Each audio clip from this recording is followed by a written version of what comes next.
Hello hi guys. आज अपनी probation of offenders act की सेकंड क्लास है। कल मैंने इसी की फर्स्ट क्लास ली थी, जिसके अंदर अपन ने 1 से लेके 7 तक सेक्शंस कंप्लीट कर लिए थे। अच्छे डिटेल में पढ़ा था और यहाँ से क्वेश्चन बनने के पूरे पूरे चांसेस है, उनको मैंने डिटेल से पढ़ाया था। अगर किसी ने नहीं देखा है तो वो इसका लिंक मैं इस वीडियो के एंड में डाल दूंगा। आप प्लीज़ वहाँ जाके उसको एक बार देख लेना और उसको पूरा देखने का ट्राई करना, क्योंकि कहाँ से क्वेश्चन बन सकते हैं वो सारी चीज़ें उस वीडियोस के अंदर मैंने बताई है, उस वीडियो के अंदर मैंने बताई है फर्स्ट क्लास के अंदर प्रोबेशन ऑफ ऑफेंडर्स एक्ट की। तो आज हम पढ़ने जा रहे हैं प्रोबेशन ऑफ ऑफेंडर्स एक्ट की आगे के सेक्शन, जो कि स्टार्ट होते हैं सेक्शन 8 से लेके, और आज ट्राई करेंगे इसको पूरा ही करते हैं। छोटा एक्ट है, ज़्यादा नहीं लेंगे, ज़्यादा समय नहीं लेंगे। तो आज सेक्शन 8 से करते हैं स्टार्ट। तो सेक्शन 8 ये बोलता है, first, variation of condition of the probation. ये प्रोबेशन पे छोड़े जाने के बाद अगर उस कोर्ट को ऐसा लगता है कि इसका व्यवहार सही चल रहा है या फिर ऐसे इंटरेस्ट ऑफ ऑफेंडर और interest of public, conditions change कर देनी चाहिए। तो कंडीशंस किन किन हालातों में और किस किस प्रोसेस से चेंज कर सकते हैं, तो यही बताया है सेक्शन 8 के अंदर। ऑल एंड ऑल यही है कंडीशंस, जो प्रोविजन कंडीशन कहती है। और अगर आपको ध्यान हो तो कंडीशन सेक्शन 4 के अंदर बताया था कि कंडीशंस क्या क्या हो सकती है, और एडिशनल कंडीशंस भी सेक्शन 4 के अंदर डिफाइन है। तो उन कंडीशंस की ही बात हो रही है यहाँ पे, और सेक्शन 3 के कोड, और सेक्शन 3 और सेक्शन 4, लेकिन यहाँ पे सेक्शन 4 का है, सॉरी सेक्शन 4 का। If on the application of probation officer, किसकी रिक्वेस्ट पे? Only on only probation officer की रिक्वेस्ट पे। If on the application of only on the application of probation officer any court which passes any order which passes an order under section 4, वो न्यायालय से, वही न्यायालय, दूसरा नहीं, वो न्यायालय सेक्शन 4 के अंदर ऑर्डर पास करा है इन respect of the offender opinion that in the interest of the offender and public. आगे ना इंटरेस्ट किया तो ऑफेंडर के इंटरेस्ट में हो या पब्लिक इंटरेस्ट में हो, ये जरूरी है और नेसेसरी है टू वेरी द कंडीशंस, के कंडीशंस चेंज करा जाए ऑफ द एनी बॉन्ड जो कि उसने जो कि वो सेक्शन 4 के अंदर एंटर हुआ था छूटने से पहले। Enter into by the offender it में एट ए टाइम, किसी समय during the period when the bond is effective, उसी समय के अंदर जब तक कि वो बॉन्ड इफेक्टिव है, मतलब 3 साल, जो 3 साल था उसका, उस 3 साल के ड्यूरेशन के अंदर ही कंडीशन चेंज हो सकती है। यही बात कही है। During the period when the bond is effective, vary the bond by extending और diminishing the, vary the bond by extending, है तो कुछ बढ़ा सकता है या कम कर सकता है। The duration thereof however that it shall not exceed 3 years from the date of the original order, लेकिन चाहे बड़ा है, कम कर रहा है तो कोई बात नहीं, लेकिन बढ़ा रहा है तो बढ़ाने की भी समय 3 साल से ज़्यादा का नहीं हो। जहाँ फर्स्ट टाइम ओरिजिनली डेट पे ऑर्डर वो बॉन्ड एग्जीक्यूट होता है उस तारीख से लेकर 3 साल से ज़्यादा का नहीं हो, ठीक है। ओरिजिनल ऑर्डर और अल्टरिंग द कंडीशंस, या फिर कंडीशंस को चेंज कर दे। यहाँ तो टाइम की बात हुई थी, यहाँ तक तो टाइम की बात थी, अब यहाँ पे कंडीशंस दे रहा हो और इंसर्टिंग एडिशनल कंडीशंस दे रही है, या फिर कोई दूसरी एडिशनल कंडीशंस को वो पुट कर दे। ओके, तो फर्स्ट ये बोलता है। इसका प्रोवाइड क्या है? प्रोवाइडेड नो सच वेरिएशंस, वो जो भी वेरिएशंस हुई है, जितनी भी हुई है, चाहे कम कराओ समय, बढ़ाओ समय, या फिर कंडीशंस को कम कराओ या कंडीशंस को चेंज कराओ, shall be made, no such variation shall be made, कोई प्रोवाइड बोलते हैं कोई भी ऐसी वेरिएशन नहीं बनेगी जब तक कि without giving the offender and the surety और sureties mention in the bond and opportunity being, जब तक कि ऑफेंडर अपराधी या फिर उसने जो भी श्योरिटीज दी है, क्योंकि उसमें विदाउट श्योरिटीज था, तो जो उसने श्योरिटीज दी है, 1 दी है या 2 दी है, उन सबको सुने बिना वेरिएशंस नहीं होंगे। मतलब मौका दिया जाएगा कि उनको भी सुने, उनकी भी परिस्थिति को जाने। ओके, तो कोर्ट ये प्रोवाइडेड बोलता है सेक्शन 1 का। सेक्शन 2 सब सेक्शन 2 क्या बोलता है? इफ़ एनी श्योरिटी रिफ्यूजेस, ये इंपॉर्टेंट है, ये डिपेंड करता है कि ये जो कंडीशंस लगाई है 1 के अंदर वो कैसे लागू हो सकती है। If any surety refuse to consent, अगर उसने मना ही कर दिया कि रिफ्यूज़ कर दे, तो फिर any variation propose to made in subsection 1 की, सबसेक्शन 1 के अंदर कोई भी वेरिएशन हुआ हो, चाहे समय कम करने का, समय बढ़ाने का, कंडीशंस को चेंज करने का, कि कंडीशंस क्या थी कि तो घर के अंदर तेरे रेजिडेंस का इंटॉक्सिकेट से दूर रहना, तेरे को नशे पत्ते नहीं करने और सेम अपराध नहीं करना है, कोई अदर अपराध नहीं करना है, और कोर्ट को ऐसा लगता है जरूरी है, तो कंडीशन, तो उन 5 कंडीशंस को made under subsection 1 the court में रिक्वायर द ऑफेंडर, तो कोर्ट ऑफेंडर से रिक्वायर करेगा, अगर जो श्योरिटी उसने मना कर दिया तब, अगर कंसेंट दे दे तो ऑल ओके, अगर कंसेंट नहीं देता कि नहीं भाई मैं तो नहीं हूँ सहमत, जो कंडीशंस पहले थी वही ठीक है, नई कंडीशन के साथ मैं सहमत नहीं हूँ, तो फिर कोर्ट क्या बोलेगा? कोर्ट ऑफेंडर को, ऑफेंडर से रिक्वायर है, ऑफेंडर से ये मांगा जाएगा कि भाई तो नया बॉन्ड भर, to enter into fresh bond, and if the offender refuses और फेस टू डू सो, और यहाँ पे अगर फिर ऑफेंडर मना कर देता है या फिर वो फेल हो जाता है नया बॉन्ड भरने से, तो क्या होगा? द कोर्ट में sentence for the offence of which he was found guilty, तो कोर्ट फिर जो प्रोबेशन का ऑफेंस, जिस अपराध से उसको प्रोबेशन मिला हुआ था, जिस अपराध से उसको वो जिस अपराध के अगेंस्ट उसको प्रोबेशन मिला था, उस अपराध के लिए उसको सेंटेंस कर देगी फिर कोर्ट। द कोर्ट में sentence he for the offence of which he was found guilty. Okay, third, not staying anything here before content, here in before content लिखा हुआ है कि इससे पहले किसी बात के होते हुए भी, not staying anything here before content, the court, वो कोर्ट जिसने ये ऑर्डर पास करा है, which passes an order under section 4 in respect of an offender, offender के रेस्पेक्ट, ऑफेंडर के संबंध में, जो कि जिस कोर्ट ने सेक्शन 4 के अंदर ऑर्डर पास करा है, इफ इट सेटिस्फाई, अगर वो सेटिस्फाइड होता है एप्लीकेशन पे, जो कि प्रोविजन ऑफिसर ही बनाता है, the conduct of the offender has been such as to make it necessary that he should be kept in longer under supervision, और वो रिपोर्ट क्या होती है? रिपोर्ट ये होती है कि प्रोविजन ऑफिसर ये बोलता है कि इसका अब जेल में रहना सही नहीं है, जेल में ये व्यर्थ ही रह रहा है, क्योंकि इसका कंडीशन, इसका कंडक्ट इतना अच्छा हो चुका है कि इसको जेल में रखना नामुमकिन सा है, या फिर जेल में अभी ये सुधर, मतलब पूरा सुधर गया है। तो conduct of the offender has been such as to make unnecessary that he should be kept in longer under supervision, ठीक है, सुपरविजन में रखना जरूरी, सुपरविजन में रहना जरूरी नहीं, सुधर चुका है, इसकी सारी गंदी आदतें छूट चुकी है, वही अपराध भी नहीं कर रहा है, और discharge bonds upon intend to him, उससे सारे बॉन्ड्स जो थे उसे भराया था वो सारे डिस्चार्ज कर देंगे। अब अपन पढ़ेंगे सेक्शन 9। सेक्शन 9 क्या बोलता है? Procedure case offenders failing to observe condition of the bond. तो जो कंडीशंस लगाई है सेक्शन 4 के अंदर, अगर वो ऑफेंडर उनको फुलफिल करने में फेल हो जाता तो क्या होगा। तो इसके अंदर ये बताया कि उसको पकड़ के लेकर आएंगे, जेल में डाल देंगे, रिमांड बैक कर देंगे, या फिर से उसको प्रोविजन पे छोड़ देंगे जब तक कि उसकी अपील नहीं होता है आगे की तारीख पे। नहीं तो उसे 50 रुपीज़ का फाइन लग जाएगा after the inquiry, after the court satisfied that he fail to observe the conditions the bond on the request of the provision officer. और कोई भी कोर्ट कर सकता है, या तो कोर्ट जिसने उसको ऑफेंडर गिल्टी फाउंड करा, या फिर कोर्ट जो उसके लिए ट्रायल कर सकता था। तो इसके अंदर यही बात है सेक्शन 9 के अंदर। इंपॉर्टेंट है सेक्शन 9, इसके शॉर्ट्स में बता दूंगा कौन कौन से क्वेश्चन करें, कैसे क्वेश्चन बन सकते हैं इसमें से। पढ़ते हैं first subsection section 9 is a court which pass an order under section 4। वो कोर्ट जैसे सेक्शन 4 के अंदर कंडीशन ऑर्डर्स पास करा है ऑफेंडर के रेस्पेक्ट में, संदर्भ में, और एनी कोर्ट वो कोई भी न्यायालय। देखो इसके अंदर यही बात है, या तो कोर्ट जैसे सेक्शन 4 के अंदर उसी ऑफेंडर के रेस्पेक्ट में ऑर्डर पास करा है, फिर एनी कोर्ट जो कि कुड हैव डील्ड, जो कर सकता था, डील्ड जो कि उस ऑफेंडर को डील कर सकता था इन respect of the original offence, उसका जो अपराध था, ओरिजिनल अपराध, उसके संबंध में। इन दोनों कोर्ट्स को अगर ऐसा लगता है reason to believe on the report of the provision officer, अपने मन से नहीं, प्रोविजन ऑफिसर के रिपोर्ट पे, और otherwise that the offender has failed to observe any of the condition of the bond of bonds, कि और जो ऑफेंडर है वो फेल्ड हो चुका है कंडीशंस एनी कोई या कोई से भी कंडीशंस को बॉन्ड ऑफ बॉन्ड्स की फुलफिल करने में, जो कि वो उसके द्वारा ही भरी गई थी, उसके द्वारा ये कंडीशन में आया था। इट में issue a warrant for arrest, तो कोर्ट करेगा सीधा वारंट निकाल देगा उसको गिरफ्तार करने के लिए, और इफ एनीथिंग वैसा सही लगता है तो समन जारी करेगा पहले कि तू या फिर तेरी श्योरिटीज़, तो तेरी एंड यानी एंड एनी श्योरिटीज़, कोई भी दोनों में से, रिक्वायरिंग हिम और them to attend before it at time as magistrate's summon, की कोर्ट के सामने पेश हो, गिवन टाइम और गिवन प्लेस जो कि समन के अंदर मेंशन होगा उस समय, और उस तारीख पे कोर्ट के सामने पेश हो जाओ, बताओ कि तुमने क्यों फेल करी कंडीशंस को ऑब्जर्व करने में। सबसेक्शन 2 बोलता है the court appears the court before which N offender is brought, वो न्यायालय जिसके समक्ष को ऑफेंडर को लाया जाता है, या फिर खुद अपीयर हो जाता है, या तो लाया जाता है या खुद अपीयर हो रहा है, either remand him to the custody, उसको जेल भेज देंगे, कस्टडी में डाल देंगे जब तक केस पूरा नहीं हो जाता, अनलेस द केस इंक्लूडेड, और इट में ग्रांट हिम बेल, उसको बेल दे देंगे with surety to appear on the date which is may fix for the hearing. ये बताते हुए कि आगे जाकर जो तारीख फिक्स है हियरिंग के लिए उस पर तेरे को पेश होना है, बेल मिल जाएगी उसे। Is the court after hearing the case is certified the offender fail to observe any of the conditions of the bond of bonds intended by him. यहाँ पे कोर्ट सेटिस्फाई हो जाता है सुनने के बाद कि ऑफेंडर ने कंडीशंस को ऑब्जर्व करने फेल हो गया है, जो कि बॉन्ड्स के अंदर मेंशन थी, वो तुरंत ही इट में तुरंत ही कोर्ट तुरंत ही sentence for the original offence, उसको ओरिजिनल अपराध के लिए, उसको मूल अपराध के लिए दंडित कर सकेगा sentence for the original offence, या फिर whether failure for the first time, जहाँ पे अपराध पहली बार है, जैसे जहाँ पे फेलियर उसकी असफलता, कंडीशन को ऑब्जर्व करनी है, जहाँ पे उसकी असफलता पहली बार है, तो बिना कोई उल्टा असर डाले, और जब तक कि वो बॉन्ड कंटिन्यू है in the continuous of the bond के ऊपर कोई असर डाले बिना, उसके ऊपर 50 रुपये ज़्यादा का अपराध, ज़्यादा की फाइन नहीं लगा सकता कोर्ट। ठीक है, कि जहाँ असफलता पहली बार होती है वहाँ न्यायालय 50 रुपये से अधिक की जो फाइन है, पेनल्टी है, वो उसके ऊपर नहीं लगेगा, 50 रुपये ज़्यादा नहीं लगाएगा, मतलब 50 रुपये तक के लगा देगा। सेक्शन सबसेक्शन 4 बोलता है if penalty impose in the clause B of subsection 3, ये वाली पेनल्टी 50 रुपये वाली, अगर वो भी पे करता नहीं है, पे करने में फेल हो जाता है, तो if penalty impose in the clause B of subsection 3 is not paid within such period as court में फिक्स, जितना कि समय कोर्ट ने फिक्स करा उतने समय के अंदर ही अंदर वो पे नहीं कर पाता है 50 रुपये भी, तो क्या करेगी, तो कोर्ट में sentence offender for the original offence, तो कोर्ट क्या करेगी फिर उसको ओरिजिनल ऑफेंस के लिए सेंटेंस उसको दंडित कर देगी। तो सेक्शन 4 समझ में आया। सेक्शन 4 क्या बोलता है, मेन सेक्शन 4 से क्या क्वेश्चन बन सकते हैं सेक्शन 4 से। तो सेक्शन 4 से पहली बात कि कौन से कोर्ट कौन से होंगे, 2 कोर्ट हो सकते हैं, जिसने कि सेक्शन 4 के अंदर ऑर्डर पास कराओ, या फिर जो उसको डील कर सकता था। ठीक है, और ये जो कोर्ट है ये किसकी रिपोर्ट पे काम करेगा, ये रिपोर्ट होगी प्रोबेशन ऑफिसर की,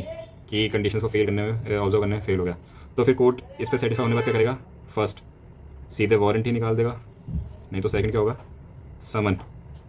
समन जारी कर देगा कि आने वाली तारीख पे तू पेश हो जा। ये सारी चीज़ें सब सेक्शन 1 की है। ओके, सब सेक्शन 2 क्या बोलता है, सब सेक्शन 2 सिर्फ इतनी सी बात कहता है कि कोर्ट के सामने ऑफेंडर है वो 2 तरीके से आ जाता है। फर्स्ट, या तो उसको पकड़ के लाया जाता है पुलिस द्वारा, या उसको खुद ही अपीयर हो गया कि भाई मैं हाजिर हो चुका हूँ, तो क्या करेंगे इन दोनों कंडीशन के ऊपर, फर्स्ट उसको रिमांड बैक कर देंगे कस्टडी में जब तक कि केस चल रहा है, नहीं तो फिर बेल दे देंगे कि आने वाली तारीख पे तो कोर्ट के सामने पेश हो जाना। ठीक है, सबसेक्शन 1 और सबसेक्शन 2 ये बोलता है। क्वेश्चन यहीं से बन सकते हैं, यही पॉइंट से क्वेश्चन बनने के, ये कौन से कोर्ट होते हैं, ये कोर्ट होते हैं, किसकी रिपोर्ट होता है, प्रोबेशन ऑफिसर की रिपोर्ट होता है, क्या करेगा वारंट समन दोनों ही है, दोनों नहीं, तो वो दोनों निकाल सकता है, और ब्रॉड करके उसको पकड़ के लाया जाता है, या खुद अपीयर होता है, या फिर वो क्या कहते हैं उसको किसी के माध्यम से कोई मैसेज वगैरह पूछवाता है, या कुछ भी नहीं, तो ब्रॉड और अपीयर दोनों है, क्या होगा, रिमांड बैक होगा, बेल होगी, या दोनों ही। तो यही क्वेश्चन है, रिमांड हो जाएगी, रिमांड कर देंगे, या फिर बेल मिल जाएगी। तो ये सबसेक्शन 2 और सबसेक्शन 1 की है ऑफ द सेक्शन 9, ये कहानी बताता है। जो सेक्शन 3 है, सबसेक्शन 3 वो ये कहता है कि कोर्ट अगर सेटिस्फाइड है कि उसने कंडीशंस को ऑब्जर्व करने में फेल हो गया, तो फिर क्या करेंगे, फर्स्ट उसको सेंटेंस कर देंगे, उसको दंड दे देंगे, सेंटेंस फॉर ओरिजिनल ऑफेंस। और दूसरी जो बी पार्ट बोलता है, ये ए पार्ट हो गया, ये बी बोलता है कि अगर फर्स्ट टाइमर है कि उसने फेल हो गया तो उसके 50 रुपये मैक्सिमम 50 रुपये तक का फाइन पेनल्टी इंपोज हो जाएगी। सेक्शन 3 बोलता है सबसेक्शन 4 और सेक्शन 9 क्या बोलता है कि अगर ये जो बी क्लॉज बी है सबसेक्शन 3 का, क्लॉज बी ऑफ सबसेक्शन 3 के अंदर जो 50 रुपये का पेनल्टी लगी है, इसको अगर फिक्स टाइम के अंदर पे नहीं करता है, पे करने में रह जाता है, तो फिर उसको सेंटेंस कर देंगे फॉर ओरिजिनल ऑफेंस। तो यही बात है, यही क्वेश्चन निकल के आते हैं कि कितने रुपए तक, मेन क्वेश्चन तो यहाँ से आता है कि कितने रुपए तक का फाइन होगा। 50, नॉट एक्सीडिंग 50, मोर देन 50, 100। तो नॉट एक्सीडिंग 50 ध्यान रखना, 50 भी नहीं, अगर ऑप्शन में 50 और नॉट एक्सीडिंग 50 है तो आपको नॉट एक्सीडिंग 50 का ही ध्यान रखना है, नॉट एक्सीडिंग 50 का। ओके, और अगर वो पे करने में वो फर्स्ट टाइमर है तो ये ध्यान फर्स्ट टाइमर है, सेकंड टाइमर तो first time only for first time पे लागू होता है, for only for first time, ठीक है। और sentence for the original offence. तो यही बात है सेक्शन 9 के अंदर, इनसे ही क्वेश्चन बन के आते हैं, इतना ही निकल के आते हैं, इससे ज़्यादा नहीं। अब पढ़ते हैं अपन सेक्शन 10। सेक्शन 10 सिर्फ हेडिंग बेस्ड है, क्वेश्चन नहीं आया अभी तक इसमें से कभी भी। प्रोविजन है तो श्योरिटीज। सेक्शन 11 भी हेडिंग बेस्ड है। Section 11 heading based, courts competent to make order under the act, appeal division and power of court in appeal division. कि कौन कौन से कोर्ट कंपेटेंट है एक्ट का, इस एक्ट के अंदर अपील के लिए, डिवीजन के लिए, ऑर्डर्स बनाने के लिए कौन से कोर्ट की पावर है अपील की और डिवीजन की। ओके, तो पढ़ते हैं कि not standing any content, not any content in the code और इन द लॉ। इस विधि, कोड मतलब सीआरपी से कोई बात होते हुए भी, या कोई किसी अदर विधि के अंदर कोई बात होते हुए भी, an order under this act may be made by any court. कोई भी ऑर्डर अगर बनाया है इस एक्ट के अंदर, इस एक्ट के अंदर कोई भी ऑर्डर बना दिया है by any court empower to try and sentence the offender, जो कि कोर्ट एम्पावर था उस ऑफेंडर को, उस ऑफेंडर की ट्रायल करने के लिए और उसको दंड देने के लिए। And also by the high court, या फिर हाई कोर्ट के द्वारा, और in the court when the Kemps before it appeal और रिवीजन। ठीक है, ये क्या बोलता है, दोबारा बताते हैं, दोबारा पढ़ते हैं। ये बोलता है कि not standing contain in this code और एनी अदर लॉ, इस सीआरपीसी में कोई बात होते हुए भी या किसी और विधि के अंदर कोई बात होते हुए भी, an order under this act may be made by any court, इस एक्ट के अंदर किसी भी न्यायालय द्वारा कोई ऑर्डर बनाया जो कि वो एम्पावर था उसको ट्राई करने के लिए, सेंटेंस करने के लिए ऑफेंडर को to the imprisonment, and also the high court और in the court when the case come before it in appeal और रिवीजन। ठीक है, और या फिर अगर हाई कोर्ट के सामने रिवीजन और अपील के अंदर आती है तो वो भी ऑर्डर बना सकता है। बस इतनी सी बात के अंदर कि किसको पावर है, या तो उस कोर्ट को जो उसके लिए ट्रायल, जो उसको ट्राई कर रहा था, जो उसकी ट्रायल चला रहा था वो कोर्ट,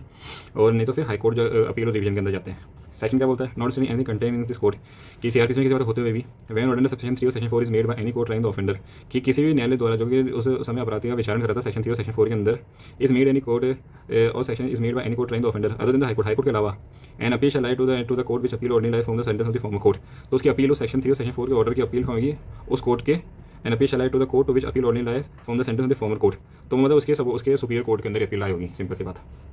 सेक्शन 3 क्या बोलता है, section 3, in case way any person under 21 years of age is found guilty, ये सेक्शन 6 वाली बात है इसके अंदर, कि अगर 21 ईयर्स ऑफ एज के अंदर व्यक्ति है और वो गिल्टी फाउंड होता है, committed an offence in the court by which found guilty, और वही कोर्ट जिसने उसको गिल्टी फाउंड करा उसको सेक्शन 3 सेक्शन 4 में डील करने से डिक्लाइन कर देते हैं, decline to deal with him under section 3 section 4, तो उसके खिलाफ कहाँ जाएगा ऑर्डर, और pass against him any sentence of imprisonment, और उस व्यक्ति के खिलाफ कोई सेंटेंस पास कर देती है दंड इम्प्रिजमेंट कारावास का, फाइन और फाइन के साथ, from which no appeal lies on the preferred, then not contain in the code in the law. तो फिर सीआरपीसी में या फिर किसी विधि में कोई बात होते हुए भी, the court to which appeal ordinary lies on the sentence of the former court, कि पहले वाले कोर्ट की अपील इस कोर्ट में होती आइदर ऑफिस ऑन मोशन, तो अपने आप ही, या फिर application by the converted person, या फिर दोषित व्यक्ति के द्वारा एप्लीकेशन, उसके द्वारा जो एप्लीकेशन लगती है पर्सन, और द प्रोविजन ऑफिसर, या फिर प्रोविजन द्वारा call for examine record of the case and pass of the order thing. तो जो सुपीरियर कोर्ट होगा वो लोअर कोर्ट से रिकॉर्ड्स मंगवा लेगा और उसको एग्जामिन करेगा और फिर उसके हिसाब से नए ऑर्डर्स पास करेगा अगर उसके अंदर कोई त्रुटि फाउंड होती है तो। ठीक है, तो उसकी भी अपील और फॉर्मर अपने सुपीरियर कोर्ट में जाएगी। सब सेक्शन 4 बोलता है कि when order has been made in section 3 section 4 respect of the offender, अपराधी के संबंध में सेक्शन 3 और सेक्शन 4 के अंदर कोई ऑर्डर बनता है तो अपीलेट कोर्ट, तो ऑर्डर कौन बनने वाले यहाँ पे, सेक्शन 4 बोलता है अपीलेट कोर्ट के पास पावर, अपीलेट कोर्ट और the high court in excess power of division के जब अपने डिवीजन वाले एक्सेस पावर कर रहा हो, set aside such order and, तो वो पुराना ऑर्डर सेट असाइड कर देगा और उसके संबंध में इन लियो और उसकी जगह pass sentence on the offender according to the law, उसके संबंध में। ठीक है, उसने पुराना वाला तो ऑर्डर सेट असाइड कर दिया, लेकिन नया जो ऑर्डर पास करा, नया जो सेंटेंस पास करा उसके ऊपर दंडादेश, तो फिर वो according to the law pass कर देगा।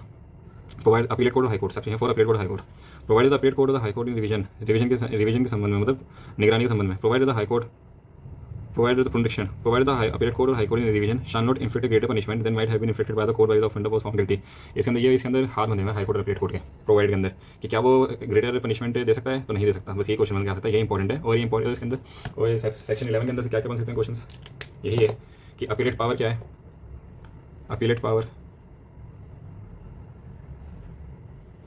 अपीलेट पावर उसके सुपीरियर कोर्ट की होगी एक तो उसके, और सेकंड है हाई कोर्ट की, और ये क्या था उसका, ग्रेटर पनिशमेंट नहीं दे सकता ओरिजिनल कोर्ट से, ग्रेटर पनिशमेंट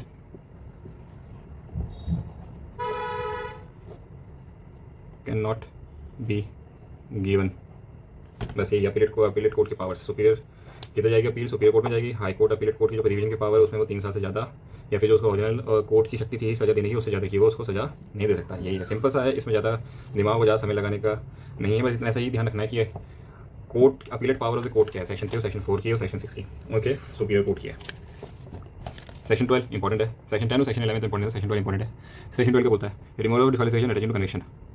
क्या कोई व्यक्ति है उसको वो दोषी हो जाता है तो क्या वो डिस्क्वालीफाई हो जाएगा दूसरी चीज़ों के अंदर नौकरी वगैरह मिलने से या कोई दूसरे बेनिफिट्स उठाने से, तो बोलता नहीं, वो डिस्क्वालीफाई नहीं कहलाएगा।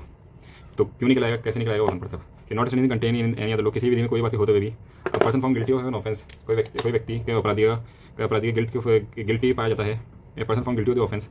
And dealt with under section 3 और सेक्शन 4, और वो व्यक्ति सेक्शन 3 और सेक्शन 4 के अकॉर्डिंग डील भी हो गया, उसकी ट्रायल भी हो चुकी है, शान सफर डिस्क्वालिफिकेशन सफर नहीं करेगा attention to the conviction of an offence under the law, चाहे उसको किसी भी विधि के अंदर दंडित या दोषित करार नहीं कर दिया गया हो तब भी वो डिस्क्वालीफाई नहीं कराएगा। हिंदी में पढ़ लेते हैं फिर इसको कि किसी अन्य विधि में अंतर्विश किसी बात के होते हुए भी वही नॉट कंटेन याद रखो टाइम फोर्स, कोई व्यक्ति जो अपराध को दोषी पाया जाता है, और जिसके संबंध में धारा 3 या 4 के उपबंध के अधीन कार्रवाई की जाती है, मतलब ट्रायल चलती है उसकी, ऐसी विधि के अधीन अपराध की दोषिता से संलग्न वही अटैचिंग टू द कन्विक्शन निर्हत मतलब डिस्क्वालीफाई से ग्रस्त नहीं होगा, वो डिस्क्वालीफाइड नहीं कराएगा, वो बेनिफिट्स उठा पाएगा सारी सरकार की अपॉर्चुनिटीज, गवर्नमेंट्स की जॉब्स प्रोवाइडेड। लेकिन कुछ कंडीशन है कि कब वो डिस्क्वालीफाइड करेगा, ये बोलता है provided nothing in the section shall apply to the person. ये सेक्शन है सेक्शन 12 की, ये वाली बात ये उस व्यक्ति को अप्लाई नहीं करेगी जो कि सेक्शन 4 के छूटने के बावजूद उसने फिर से वही ऑफेंस कर दिया, फिर से उसी ऑफेंस के लिए वो दोषित हो गया, मतलब उसने दोबारा से ऑफेंस करा और फिर वो दोषित हो गया, तो उसको डिस्क्वालीफाइड की वाली कंडीशन फिर वो डिस्क्वालीफाइड कहलाएगा, क्योंकि सेक्शन 12 ओरिजिनल तो बोलता है कि कौन व्यक्ति डिस्क्वालीफाइड नहीं करेंगे, तो सेक्शन 3 सेक्शन 4 के अकॉर्डिंग डील हो चुके हैं, वो डिस्क्वालीफाइड नहीं करेंगे, चाहे वो उस संबंध में दोषित क्यों ना हो गए हों। लेकिन प्रोवाइडेड बोलता है कि कोई व्यक्ति सेक्शन 4 के अंदर छोड़ा गया और छूटने के बाद उसने फिर से अपराध कर दिया और फिर वो दोषित हो चुका, तो फिर वो डिस्क्वालीफाइड कहलाएगा। ये provided nothing in the section shall apply to the person, nothing negative है ना, ठीक है, नेगेटिव जब कभी भी नेगेटिव लैंग्वेज चलती है, ध्यान रखना कि जब कभी भी नेगेटिव लैंग्वेज चलती है वो उस पर तुम्हें स्पेशल फोकस डालने के क्वेश्चन बनने के 199% चांसेस होते हैं वहाँ से। Provided nothing in the section shall apply to person who after release छोड़े जाने के बाद अंडर सेक्शन 4 सब्सिक्वेंटली बाद में दोबारा से उसने sentence for the original offence. अब मोस्ट इंपॉर्टेंट सेक्शन 13 की डेफिनेशन के अंदर भी था,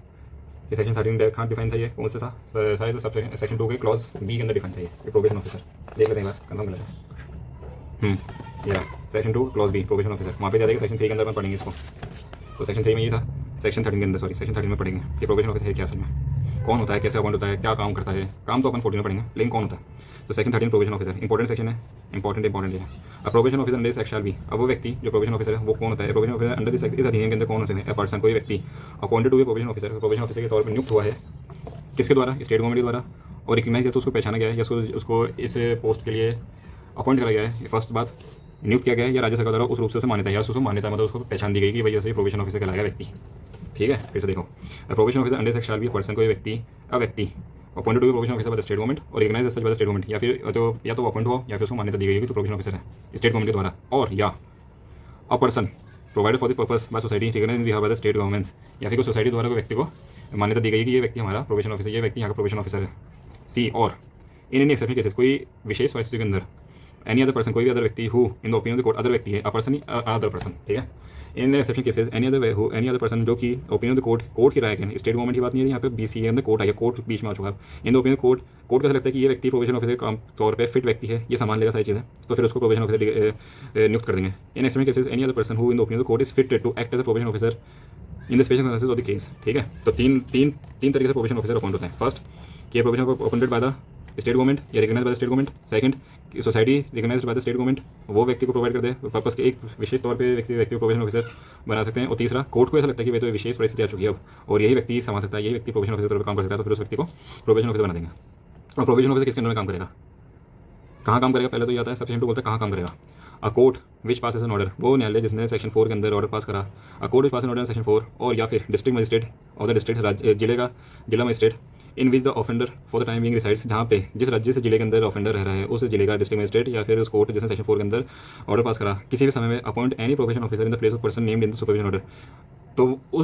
उस जिले के अंदर के कोई भी व्यक्ति को प्रोबेशन ऑफिसर बना देंगे उस व्यक्ति के जगह जिस व्यक्ति का नाम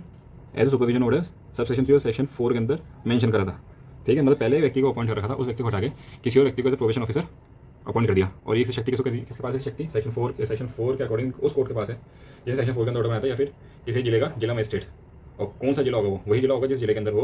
ऑफेंडर रह रहा है, ठीक है। Explanation for the purpose section present town shall be deemed to be district and the chief president magistrate, ये तो इंपॉर्टेंट नहीं है। सब सेक्शन 3 बोलता है probation officer in the exercise of duties, और जो प्रोबेशन ऑफिसर कैसे काम करेगा, किस अंडर में काम करेगा, तो ये बताता है सब section 3। Provision officer in the excise duties under act, जो प्रोविजन ऑफिसर है वो अपनी ड्यूटीज निभाते समय इस अधिनियम के अंदर shall subject to control of district magistrate, district magistrate के अधीन होगा, subject to the control district magistrate के कंट्रोल के अंदर होगा, और उसी जिले का डिस्ट्रिक्ट मजिस्ट्रेट जहाँ पे वो ऑफेंडर डिसाइड कर रहा है। ठीक है, तो सेक्शन 13 को देखो, मैं समराइज कर देता हूँ और सिंपलेस्ट फॉर्म में समझाता हूँ कि सेक्शन 13 क्या है। सेक्शन 13 प्रोबेशन ऑफिसर, पहली बात यहीं से क्वेश्चन जाता है कि व्हाट इज सेक्शन 13। तो सेक्शन 13 क्या है, प्रोबेशन ऑफिसर को बताता है। इसका 1 क्या है, सब सेक्शन, इसके अंदर 3 बातें, ए अपॉइंटमेंट या फिर रिकग्नाइज्ड, ये दोनों ही कौन करता है, स्टेट गवर्नमेंट। बी या तो सोसाइटी प्रोबेशन ऑफिसर रिकग्नाइज करते हैं, या सी कोर्ट करता है। एक्सेप्शनल सरकम स्टांसेस के अंदर to fit to be probation officer, ये सब सेक्शन 1 और सेक्शन 13 बोलता है। ओके, अपॉइंटमेंट रिकग्नाइज्ड, अपॉइंटमेंट हो या फिर recognised a person by the state government, society किसी व्यक्ति को प्रोबेशन ऑफिसर बनाती है और society recognise by the state government होनी चाहिए, या फिर कोर्ट एक्सेप्शन सर्कमस्टेंस के अंदर कि ये व्यक्ति fit to be probation officer है। ठीक है, ये सब सेक्शन 1 है। सब सेक्शन 2 ये बोलता है कि कोर्ट जिसने सेक्शन 4 के अंदर ऑर्डर बनाया, या फिर डीएम ऑफ डिस्ट्रिक्ट जहाँ पे ऑफेंडर रिसाइड कर रहा है, पहले से रह रहा है, तो वहाँ क्या होगा, वहाँ पे ये होगा कि जो सुपरविजन ऑर्डर बना था सेक्शन 3 के अंदर, वहाँ पे उस व्यक्ति की जगह प्रोबेशन ऑफिसर को अपॉइंट कर देंगे। और करने की शक्ति किसको है, इन दोनों को है। ओके, तो ये सेक्शन 4 बोलता है, तो यहीं से क्वेश्चन बनेगा बस कि कौन अपॉइंट कर सकता है, डिस्ट्रिक्ट मजिस्ट्रेट डिस्ट्रिक्ट जहाँ पे वो ऑफेंडर रह रहा है, और जो कोर्ट जिसे सेक्शन 4 के अंदर ऑर्डर बनाया। और इसका सब सेक्शन 3 और सेक्शन 13 क्या बोलता है कि किसके अधीन काम करेगा, तो प्रोबेशन ऑफिसर कंट्रोल में होगा डिस्ट्रिक्ट मजिस्ट्रेट के, जिस डिस्ट्रिक्ट के अंदर ऑफेंडर डिसाइड कर रहा है, बस उसी डिस्ट्रिक्ट मजिस्ट्रेट के अंदर काम करेगा प्रोबेशन ऑफिसर। सिंपल है, ज़्यादा कुछ है नहीं इसके अंदर, इतना से ध्यान रखना तुम्हें भाई, इंपॉर्टेंट है क्योंकि इन्हीं क्वेश्चन बनते हैं। तो सेक्शन 3 से 4-5 क्वेश्चन बन सकते हैं, 1 लाइनर 1 लाइनर सेक्शन 13 से। ओके, 3 निकल रहा है सेक्शन 13 से। अब पढ़ेंगे अपन सेक्शन 14। सेक्शन 14 को पहले एक्सेप्ट करते हैं, फिर इसे मैं बता दूँगा क्लिक कर। तो सेक्शन 14 ड्यूटीज डिफाइन करता है। सेक्शन 13 में प्रोबेशन ऑफिसर है और सेक्शन 13 का कनेक्टेड है सेक्शन 14 की। प्रोबेशन ऑफिसर एक्चुअल में ड्यूटीज क्या है, अपॉइंट तो कर दिया, लेकिन करेगा क्या, व्हाट विल ही डू, तो व्हाट ही कैन डू ये बताता है। प्रोबेशन ऑफिसर शाल है कि करेगा ही करेगा, कर सकता ही नहीं करेगा। The probation officer shall subject to the conditions and restrictions में बी प्रिस्क्राइब्ड, कि जो प्रोबेशन ऑफिसर है वो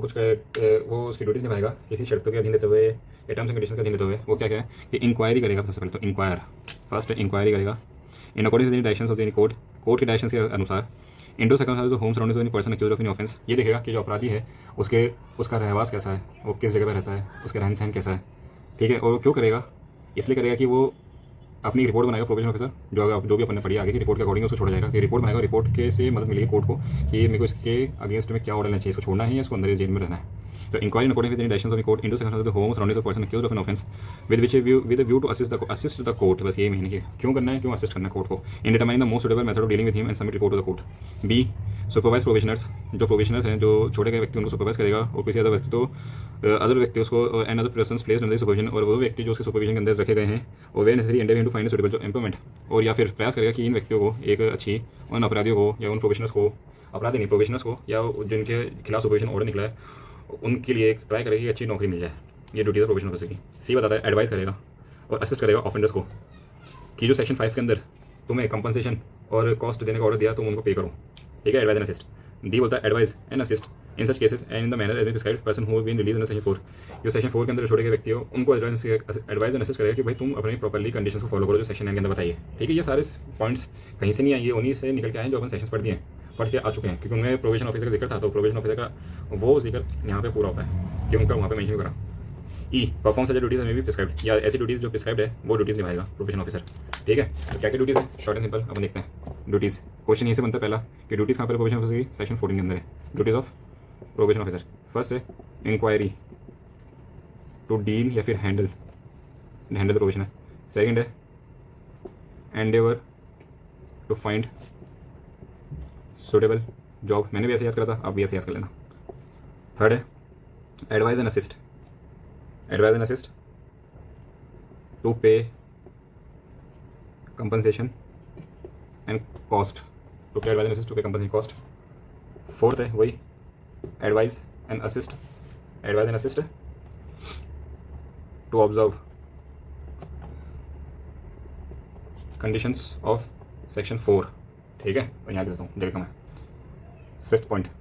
अदर ड्यूटीज़ एज प्रिस्क्राइब्ड। याद है इसलिए लिखी यहाँ पे साइड में छोटी सी। तो यही चीज़ है, इंक्वायरी करेगा, एंडेवर करेगा, inquiry to deal the offender और हैंडल द ऑफेंडर। इसके अंदर endeavour to find suitable job, उसका अच्छी नौकरी दिलवाने के लिए प्रयास करेगा provision officer. Third advise and assist, कि सेक्शन 5 के अंदर ऑर्डर करिए, कंपनसेशन करना है, कंपनसेशन देना है, पे करना, कॉस्ट देनी है, कॉस्ट ऑफ सूट और प्रोसीडिंग्स ऑफ कंपनसेशन जिस व्यक्ति के अगेंस्ट तुमने अपराध कर दिया उसको। और बी के जो सेक्शन 4 के मैं जिन कंडीशन के ऊपर तेरे को छोड़ा गया तो तुझे वो प्रॉपर्ली ऑब्जर्व करनी है, पूरी करनी है, और अदर ड्यूटीज़ जो प्रिस्क्राइब्ड है, ठीक है। तो ये चीज़ें हैं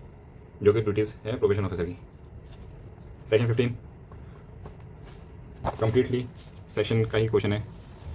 ज़्यादा कुछ डिटेल नहीं है, बस इतना ध्यान रखना है कि कौन होता है प्रोबेशन ऑफिसर। तो probation officer to be police servant, every probation officer and every other officer appointed in persons of this act इस एक्ट के अकॉर्डिंग अपॉइंट हुए हैं। सुपरवाइजर जो थे ना सुपरविजन वाले पर्सन है वो भी। तो every probation officer and every other officer appointed in persons of this act shall be deemed to public servant कहलाएंगे within meaning of section 21 the इन पेन कोड। अब तो बीएनएसएस का एक बार देख लेना कौन सा सेक्शन है, 21 दी बीएनएसएस, 21 ऑफ दी आईपीसी, तो पब्लिक सर्वेंट होंगे, ठीक है। Section 16 protection of action taken good faith, इसका मतलब ये भी सेक्शन बेस्ड क्वेश्चन है। इसके अंदर ये बोलता है कि जो भी प्रोविजन ऑफिसर है या कोई व्यक्ति अदर व्यक्ति जो कि इस एक्ट के अकॉर्डिंग अपॉइंट हुए हैं या रिकॉग्नाइज्ड हुए हैं, क्या उनके खिलाफ कोई केस चल सकता है? तो नहीं चल सकता। कि नो सूट और the legal proceedings shall lie against the state government, ना तो राज्य सरकार के खिलाफ केस चलेगा और कोई प्रोविजन ऑफिसर के खिलाफ चलेगा और कोई अदर व्यक्ति appointed under this act in respect of anything which in good faith done or intend to be done in person of this act. इस एक्ट के अकॉर्डिंग उसने काम करा है, तो अगर इस एक्ट के अकॉर्डिंग उसने काम नहीं करा तो फिर उसको कोई बचा नहीं सकता, चाहे वो स्टेट गवर्नमेंट ही क्यों ना हो, चाहे प्रोविजन ऑफिसर क्यों ना हो। लेकिन अगर प्रोविजन ऑफिसर ने या स्टेट गवर्नमेंट ने और या फिर कोई अदर व्यक्ति है जिसने इस एक्ट के अकॉर्डिंग काम करा है तो फिर उनके खिलाफ कोई भी सूट और लीगल प्रोसीडिंग नहीं चलेगी। ये सेक्शन 16 बोलता है, कंप्लीटली सेक्शन बेस्ड क्वेश्चन है, नो सूट और लीगल प्रोसीडिंग। तो ये है section 17 completely section based question है। द स्टेट गवर्नमेंट में पावर टू मेक, उसकी सेवा शक्ति है, पावर की सेवा शक्ति है कानून बनाने की इस एक्ट के अकॉर्डिंग, तो स्टेट गवर्नमेंट का पावर है। लेकिन शर्त है, ट्विस्ट है यहाँ पे, एक ट्रिक है, यही है the state government may with approval of the central government, central government के अप्रूवल से बनाएगी तो स्टेट गवर्नमेंट है, but they have to take the approval first from the central government. The state government may with the approval of the state government by notification of a gazette make rules of carry out the purpose of this act. और वो rules कौन कौन से हैं? वो 17(2) बताता है rules कि appointment of the provision officer, के प्रोविजन ऑफिसर कैसे अपॉइंट होंगे, उन duties of the provision officer हुई सेक्शन 13, सेक्शन 14 कंडीशन सोसाइटी, और ये बताता है ये सेक्शन 2 के अंदर ही है कि कौन कौन से रूल्स हैं। रूल्स यही अपॉइंटमेंट सेक्शन 13, ड्यूटीज सेक्शन 14 जो अपन पढ़ कर रहे हैं, कंडीशन सोसाइटी रिकॉग्नाइज्ड वही 13 का फर्स्ट का, D payment of remuneration and expenses of provision officer और सब्सिडीज़ कि प्रोविजन ऑफिसर को अगर अपॉइंट भी करो तो पैसे तो दिएंगे ना, उसको भी तो अपने घर में बच्चे पालना है, तो उनकी सैलरीज और एनी अदर मैटर्स, कोई दूसरे मैटर्स है उनके खिलाफ उसके संबंध में रूल्स स्टेट गवर्नमेंट बनाएगा, but after taking approval from the state government. Okay got it. Section 13 such rules made let down before the state legislature, अगर ऐसा कोई रूल बनाता है स्टेट गवर्नमेंट तो वो पहले स्टेट लेजिस्लेचर राज्य के विधानसभा के सामने, विधानसभा बोला जाएगा विधानमंडल के सामने पहले रखा जाएगा, पेश हो जाएगा जब भी सत्र चलेगा। सेक्शन 18 सेक्शन बेस्ड क्वेश्चन है कि किन के ऊपर ये सेविंग ऑपरेशंस सर्टेन एग्रीमेंट, ये किन अधिनियम या किन विधि के ऊपर ये एक्ट लागू नहीं होता, तो नॉट अप्लाई ऑन किन को लागू नहीं होता। अभी ऐसे नोट बनाना, साइड में लिखना बहुत जगह होती है पीछे, क्योंकि ये डिटेल में पढ़ने के नहीं है, ये वन लाइनर्स हैं, इनको बस एक बार आप अपनी नज़रों से निकाल लो कि किन के ऊपर सेक्शन एक्ट ये सेक्शन प्रोविजन ऑफ एक्ट लागू नहीं होता। सेक्शन 31 फर्स्ट है, क्या मेंशन है, क्योंकि क्वेश्चन ऐसे बन जाता है अगर उसको एग्जामिनर को ट्रिकी क्वेश्चन बनाना है, क्योंकि ये आखिरी के क्वेश्चन मोस्टली बच्चे तो ध्यान देते नहीं और यहीं से क्वेश्चन आ जाता है, क्योंकि मेरे साथ अभी ऐसी गलती है इसलिए। Section 31 of the reformatory schools act 1897 कि इसके ऊपर लागू नहीं होगा। Sub section 2 of section 5 of the prevention of corruption act 1947 इसके ऊपर लागू नहीं होगा। और any law in force in the state relating to the juvenile offender JJ act के ऊपर लागू नहीं होगा। और ब्रॉस्टल स्कूल्स जो है उनके ऊपर ये एक्ट लागू नहीं होगा। यही बात है सेक्शन 18 के अंदर। सेक्शन 18 यही बोलता है कि नॉट अप्लाई ऑन किसको पे एक्ट लागू नहीं होगा। Section 31 of reformatory schools act यही है इसके अंदर। Section 31 of reformatory schools act 1897 इसको लागू नहीं होगा। और sub section 2 section 5 of prevention corruption act 1947 इसको पे लागू नहीं होगा। और any law in force in the state relating to juvenile boards और ब्रॉस्टल स्कूल्स जेजे एक्ट जो है और जेजे एक्ट के अंदर जो स्कूल्स बनी हुई है रिफॉर्मेटरी स्कूल्स उनको पे लागू नहीं होगा, ब्रॉस्टल स्कूल लागू नहीं होगा। Section 19 section 360 of this CrPC not apply in certain areas. BNSS का नया सेक्शन मैंने बीएनएसएस अभी तक पढ़ी नहीं है, आई एम सॉरी, नहीं तो मैं आप लोगों को बता देता कि कौन सा सेक्शन है, बट आई होप कि आप टैली कर लेंगे कौन सा सेक्शन है। मैं आपको पुराना सेक्शन बताया था। Section 360 of the code not to apply in certain areas कि subject to the provision of the section 360 of the code कि सीआरपीसी के सेक्शन 360 के अधीन रहते हुए subject provision of this code shall cease to apply to state of the part in which the act is brought into force कि उन राज्यों में जहाँ पे इस एक्ट को फोर्स में ला चुके हैं वहाँ पे सेक्शन 360 ऑफ द सीआरपीसी लागू नहीं होगा। ये धारा अलग उपबंध के अधीन संहिता की धारा 360 वही 360 उन राज्यों के भागों जिनमें ये अधिनियम प्रयोग किया गया लागू नहीं होगा। ठीक है, तो जहाँ पे ये एक्ट है वहाँ पे 360 और सीआरपीसी लागू नहीं होती। तो आज अपना session provision of India act 1958 complete होता है और इसके अंदर मैंने हर एक सेक्शन से आपको बता दिया है कि कहाँ से क्वेश्चन बन सकता है, कि कहाँ से क्वेश्चन आ सकता है, वन लाइनर, छुपा हुआ क्वेश्चन और ट्रिकी क्वेश्चन, कन्फ्यूजिंग क्वेश्चन कैसे बनते हैं वो इनका वो मैंने आपको पढ़ाया, वो मैंने आपको बताने का ट्राई करा जहाँ तक मेरा हो सका। अगर फिर भी आपको कुछ समझ में नहीं है या कुछ पता नहीं चल रहा हो तो आप कमेंट बॉक्स में लिख देना, आई विल रीच आउट, और फिर मैं उसका सॉल्यूशंस मैं आपको एक अलग से वीडियो सारे जितने भी डाउट्स के, कुछ अगर डाउट्स आते हैं अच्छे, अगर कुछ डाउट्स निकल के आते हैं स्टूडेंट्स के, तो फिर मैं उसका उन डाउट्स के ऊपर ये स्पेशल क्लास लगा दूँगा प्रोबेशन ऑफ इंडस्ट्री। ओके।